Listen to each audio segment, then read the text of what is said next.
मजाक और वो सारे सुनहरे पल। मगर कई बार कुछ ऐसे भी एक्सपीरियंस हो जाते हैं जिसे हम चाह कर भी भूल नहीं पाते हैं। और ऐसा ही कुछ हुआ आज की स्टोरी के जॉन के साथ। लेकिन वो जानने से पहले, हेलो गाइस, मेरा नाम है अविनाश कुमार और आप देख रहे हो सीखो ऑफिशियल शो हॉरर स्टोरीज।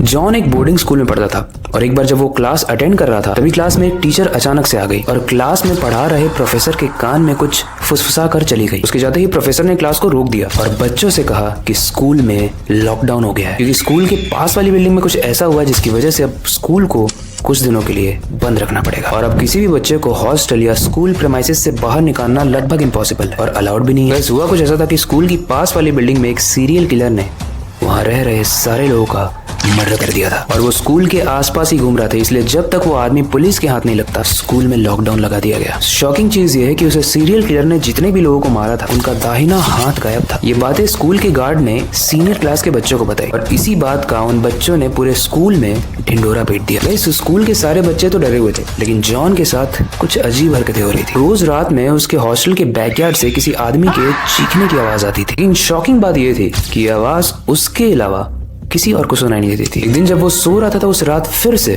उसने वही आवाज सुनी, वही चीखने वाली आवाज। और इस बार जॉन हिम्मत करके नीचे गया। उसने देखा कि बैकयार्ड के ग्रास पर यानी उसके घास पर रेड ब्लड गिरा हुआ है। जब उसने ब्लड ड्रॉप्स को फॉलो किया तो वो गार्ड के रूम में पहुंच गया जहां उसने देखा कि एक बोरी पड़ी हुई है जिसके बाहर पूरा खून रिस रिस कर निकल करके रहा। ये देखकर जॉन बहुत डर गया और वो भागने लगा अपने वार्डन को ये सारी बातें बताने के लिए। लेकिन उसे उस बोरे में से कुछ आवाज आई। गाइस, जैसे उसने पीछे मुड़कर देखा उसने देखा कि बोरे के अंदर से हाथ निकलकर रेंगता हुआ उसकी तरफ आ रहा था। 13 साल का जॉन ये देखकर बहुत हैरान हो गया और उसका पूरा शरीर कांपने लगा। वो चीखते हुए भागने लगा, तेज तेज चिल्लाने लगा और कुछ समय के बाद उसे यह फील हुआ कि शायद ये बोरी वही बोरी है जिसके अंदर वो सीरियल किलर मर्डर किए हुए लोगों का हाथ काट कर स्टोर करता है और उसे खाता है। और जॉन जब वापस से पीछे मुड़कर देखता है वो देखता है कि वो सारे हाथ रेंगते हुए उसकी तरफ आ रहे थे। वो जोर जोर से हेल्प हेल्प चिल्ला रहा था। तभी उसकी आवाज सुनकर हॉस्टल के वार्डन आ जाते हैं और वो भरी हुई बोरी देखने के बाद